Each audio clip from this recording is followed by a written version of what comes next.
Pernah nggak sih Anda bayangin ada program komputer gitu bisa ngalahin juara dunia game Go. Tapi pas ditanya, kok bisa jalan gitu? Jawabannya cuma, ya data aja gitu. Rumit? Atau mungkin AI medis ya, yang bisa prediksi risiko skizofrenia? Katanya sih jauh lebih akurat dari dokter. Tapi dokternya sendiri bingung jelasin logikanya gimana. Nah, itu dia. Ini tuh bukan fiksi ilmiah lagi loh. Ini udah jadi kenyataan kita sekarang. Selamat datang di era yang David Weinberger sebut sebagai kekacauan sehari-hari, everyday chaos. Ternyata ya, dunia kita ini jauh lebih kompleks, lebih acak dari yang kita kira. Model-model lama, hukum-hukum simple yang biasa kita pakai, itu kayaknya udah mulai nggak cukup ya. Betul. Tapi nah ini menariknya, teknologi baru kayak AI, internet, itu malah muncul, malah bantu kita berkembang di tengah kekacauan ini. Meskipun ya, seringnya kita nggak paham-paham banget gimana cara kerjanya. Oke, jadi dalam pembahasan mendalam kita kali ini, kita bakal coba bedah nih ya, ide-ide penting dari bukunya Weinberger itu, biar Anda juga bisa lebih paham soal pergeseran besar ini. Intinya sih gimana teknologi baru ini cara kerjanya beda, terus kenapa asumsi lama kita soal prediksi, soal kontrol, itu mulai goyah. Dan yang penting, gimana kita bisa adaptasi. Sip, kita mulai dari ngelihat gimana cara lama buat prediksi itu mulai kelihatan batasannya ya. Mari kita bedah ini. Dulu kan mikir soal prediksi itu rasanya lebih lurus aja ya. Model standarnya kan gitu. Pelajari hukum alam, kayak hukum Newton. Masukin data, Iya, masukin data kondisi awal yang pas. Nah, secara teori harusnya bisa dong prediksi masa depannya. Kayak jam mekanik gitu, presisi. Atau ngitung lintasan planet. iya. Metafora alam semesta kayak mesin jam raksasa itu ya. Semuanya rapi, ngikutin aturan jelas, hasilnya bisa ditebak. Bener. Tapi lucunya, Newton sendiri aja udah sadar loh kalau ada yang rumit banget. Oh ya, contohnya. Itu loh, masalah tiga benda. Pas dia coba ngitung lintasan komet Halley, kan dipengaruhi gravitasi matahari, Jupiter, Saturnus. Wah, itu katanya dia nyerah. Udah terlalu kompleks. Wah, bahkan sekelas Newton aja ya. Itu contoh bagus banget. Jadi asumsi dasarnya kan dunia ini simple aja. Asal kita pinter dan datanya cukup, kita bisa kuasai. Tapi ya nyatanya Ya gitu ya. nggak gitu. Banyak banget fenomena alam, sosial, yang kompleksitasnya jauh di atas itu. Prediksi cuaca deh, contoh gampang. Oh ya, susah banget itu. Wilhelm Jirkenes dulu coba di awal abad 20 pakai persamaan fisika, tapi ya sampai sekarang kita tahu kan, prediksi akurat lebih dari beberapa hari aja susah. Bahkan hal sepele kayak lempar koin. Lempar koin kan 50-50. Teorinya iya, tapi prakteknya hasil persisnya itu nggak bisa kita prediksi. Sensitif banget sama kondisi awal yang kecil banget, nggak keukur. Makanya muncul teori probabilitas statistik. Jadi karena kita nggak sanggup ngurusin semua detail kecil itu ya, makanya kita pakai generalisasi, pola rata-rata. Tepat. Kita sadar kita nggak mampu nangkep semua detail dunia nyata itu. Nah, terus muncul teknik baru nih, kayak A/B testing. Ah, A/B testing. Contoh yang kampanye Obama itu ya, yang tahun 2008. Itu menarik banget sih. Iya kan? Tim kampanyenya itu nyoba-nyoba macam-macam elemen di website mereka. Hasilnya, Tombol daftar yang tulisannya Learn More ternyata lebih banyak diklik daripada Join Us Now atau Sign Up Now. Aneh ya? lebih aneh lagi, pas mereka ganti foto keluarga Obama yang berwarna jadi hitam putih, malah naik jumlah pendaftarannya. Signifikan loh naiknya. Serius? Foto hitam putih? Kok bisa? Nah itu dia. Terus pas dua elemen itu digabung, foto hitam putih sama tombol Learn More. Wih, pendaftaran melonjak sampai 40%. Gila 40%, itu gede banget. Gede banget. Katanya sih A/B testing kayak gini nyumbang hampir sepertiga dari total 13 juta alamat email yang mereka kumpulin. Dan dapat donasi online sekitar 75 juta dolar. Wow.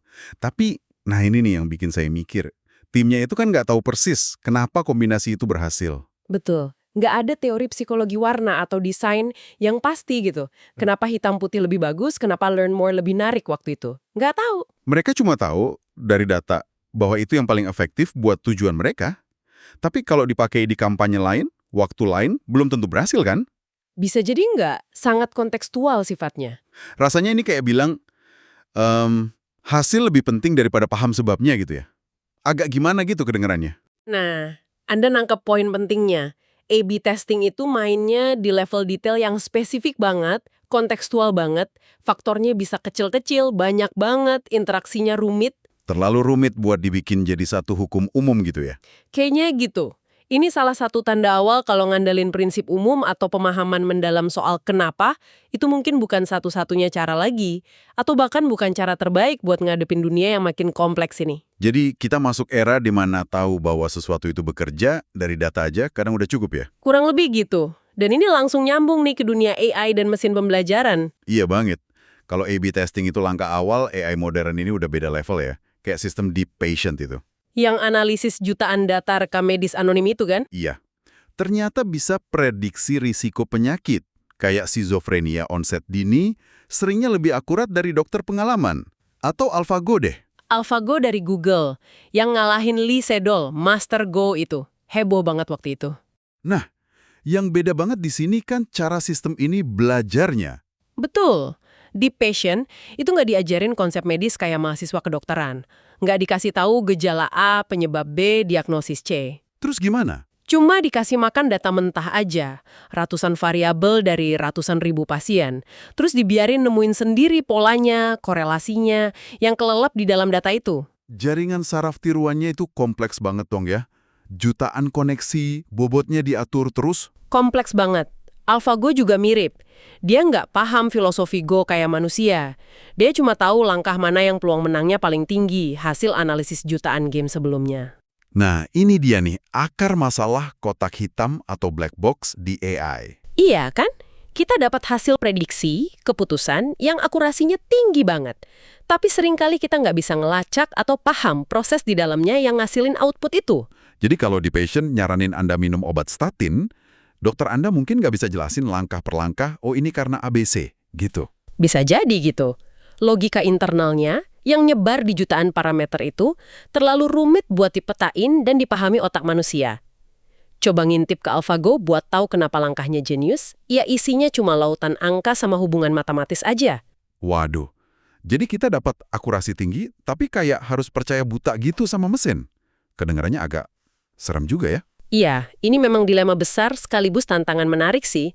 Sistem deep learning ini cara kerjanya beda banget sama model tradisional yang kita bangun pakai konsep kita. Contohnya gimana tuh bedanya? Contoh klasik nih, kalau kita mau bikin program komputer buat ngenalin burung. Cara lama kan kita definisiin fiturnya. Oh, punya paruh, punya sayap, warnanya ini, bentuknya gitu. Oke, masuk akal. Tapi AI Deep Learning, dia nggak perlu itu. Dia belajar langsung aja dari ribuan gambar burung, ngenalin pola visualnya sendiri, tanpa kita kasih tahu apa itu paruh. Wah, jadi dia nemuin sendiri gitu ya ciri-cirinya. Kurang lebih gitu. Ini ngingetin sama contoh non-teknis yang menarik. Chicken sexing di Jepang dulu, abis Perang Dunia Kedua. Chicken sexing, milah anak ayam. Iya, ada ahli-ahli di sana yang bisa milah anak ayam jantan sama betina baru netas. Cepet banget, akurasinya bisa 98%, padahal bedanya tipis banget. Terus gimana caranya? Nah, pas ditanya, mereka sering nggak bisa jelasin secara eksplisit. Mereka tahu aja, intuisi terlatih dari ngelihat ribuan anak ayam, tapi nggak bisa bikin aturannya. Oh, jadi kayak rasanya gitu ya? Bisa dibilang gitu. Nah, mesin pembelajaran di AI ini kerjanya mirip, nemuin pola dari data gede banget tanpa perlu model konsep yang bisa kita pahami. Oke. Jadi ini semacam pertukaran ya, akurasi lawan penjelasan. Pasti jadi debat seru nih, apalagi di area penting kayak kesehatan atau hukum. Kan biasanya kita minta alasan jelas. Pasti.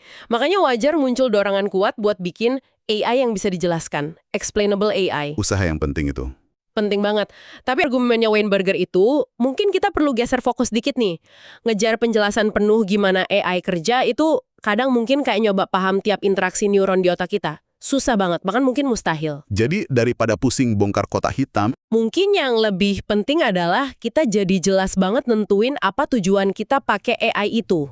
Terus gimana kita rancang sistemnya, pengawasannya, biar tujuan itu tercapai secara efektif, adil, dan etis. lebih ke ngatur hasil dan dampaknya ya, bukan harus paham mesinnya mikir gimana persis. Benar. Misalnya, gimana kita pastiin data latihannya nggak bias, nggak ngerugiin kelompok tertentu. Fokusnya geser dari paham mekanisme internal ke pastiin hasil yang diinginkan dan dampaknya positif. Menarik. Jadi lebih ke manajemen hasil sama etika ya. Nah ini bawa kita ke pertanyaan selanjutnya. Kalau dunia emang sekompleks ini, dan teknologi baru sering kerja dengan cara misterius, gimana dong kita nyusun strategi buat adaptasi? buat maju. Weinberger nyorot munculnya pendekatan strategis yang dia sebut unanticipation. Strategi yang sengaja nggak terlalu ngandelin kemampuan kita buat antisipasi atau prediksi masa depan secara detail. Kebalikan dari cara lama ya, kayak Henry Ford dengan Model T-nya itu, yang dia coba rancang mobil sempurna dari awal, nebak semua kebutuhan pasar. Nah, persis. Pendekatan unanticipation ini ngakuin kalau kita tuh sering nggak tahu apa yang bakal berhasil atau apa yang sebenarnya dibutuhin pasar nanti. Contohnya apa nih, unanticipation ini? Konsep minimum viable product atau MVP. Populer banget kan di dunia startup teknologi? Oh, MVP ya? Iya, sering dengar. Perusahaan kayak IMVU yang bikin avatar 3D itu atau Dropbox, layanan simpen file. Mereka nggak mulai dengan bikin produk super lengkap semua fitur impian. Tapi mulai dari yang paling dasar dulu ya. Betul, ambil contoh IMVU deh. Awalnya mereka nggak masukin fitur animasi jalan buat avatar. Dianggap terlalu ribet, makan waktu bikinnya. Terus avatarnya gimana? Diam aja? Gantinya, mereka cuma kasih fitur teleportasi instan antar lokasi di dunia virtualnya. Ternyata penggunanya malah suka. Loh, kok bisa? Dianggap lebih efisien, bahkan lebih keren daripada animasi jalan yang kadang lambat di game lain kayak The Sims. Kalaupun ternyata pengguna nggak suka, IMVU kan jadi cepat dapat masukan, fitur jalan harus jadi prioritas. Jadi nggak nebak-nebak kelamaan di ruang rapat ya? Langsung lempar, lihat reaksi, belajar, terus adaptasi. Itu intinya. Dropbox juga gitu awalnya. Fokus banget, cuma sinkronisasi file antar komputer biar mulus. Fitur lain kayak bagi folder publik, riwayat versi, kolaborasi tim, itu baru ditambah belakangan. Seringnya karena permintaan pengguna atau ngelihat cara mereka pakai produknya ya? Ya, pesannya jelas. Ngapain repot antisipasi semua kalau bisa luncurin, belajar dari dunia nyata, terus iterasi cepat. Jadi ini bukan berarti ngabaikan kualitas ya, tapi nantang ide kalau kualitas cuma bisa dari perencanaan sempurna di awal kayak Ford bikin pabriknya. Bener, kualitas di pendekatan ini malah muncul dari proses evolusi barang pengguna. Nah, selain MVP, ada bentuk lain dari strategi unanticipation yang kuat banget. Bangun platform terbuka. Maksudnya kayak Facebook buka API social graph mereka itu, jadi developer luar bisa bikin aplikasi di atas Facebook. Betul, atau GitHub yang jadi platform raksasa tempat jutaan developer bisa bagi kode, kolaborasi, bangun di atas kerjaan orang lain. Kuncinya apa tuh di platform terbuka ini? Kuncinya interoperabilitas, kemampuan berbagai sistem, data, atau komponen yang beda buat nyambung, komunikasi, kerjasama dengan lancar. Tujuannya bukan cuma bikin satu produk hebat, Tapi bangun ekosistem, di mana pihak lain, developer, pengguna, mitra bisnis bisa nyiptain nilai tambah dengan cara-cara yang mungkin kita nggak pernah bayangin atau rencanain sebelumnya. Facebook kan nggak mungkin bisa nebak bakal ada puluhan ribu aplikasi muncul di platformnya.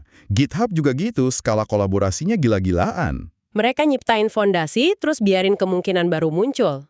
Kalau dipikir-pikir, internet sendiri itu contoh paling dahsyat dari platform yang dirancang buat unanticipation ya. Wah, ya banget. Perancangnya sengaja bikin minimalis atau bodoh di intinya. Fokus utamanya cuma kirim paket data dari A ke B secara andal. Nggak peduli isinya apa. Prinsip desain end-to-end itu bukan sih namanya? Tepat sekali. Idenya jaga jaringan inti pipa internet sesimpel mungkin. Kecerdasan atau fungsi spesifik ditaruh di ujung-ujungnya, di perangkat kita, komputer HP, sama server aplikasi. Makanya siapa aja bisa bikin aplikasi baru di atasnya ya. Email, web, streaming, sosmed, IoT.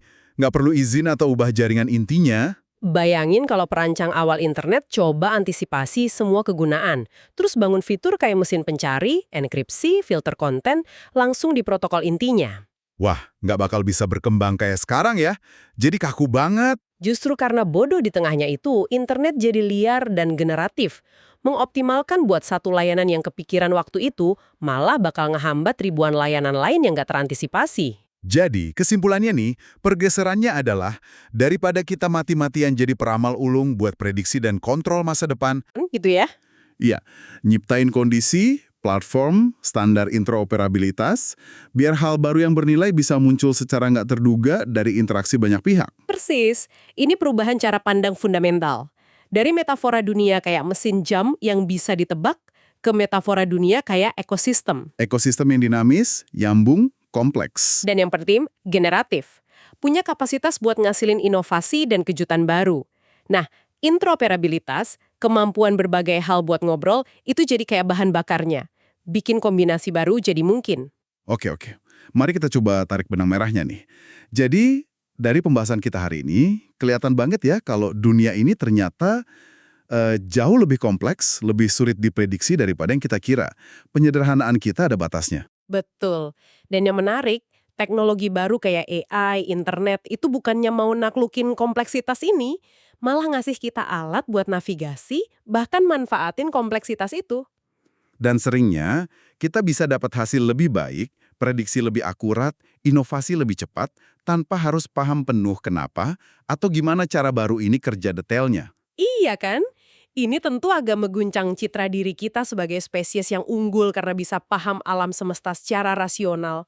Kita jadi belajar kalau penjelasan mungkin bukan satu-satunya mata uang yang berharga ya, dan kontrol penuh itu mungkin lebih kayak ilusi daripada tujuan realistis. Iya, akibatnya strategi baru muncul dan efektif.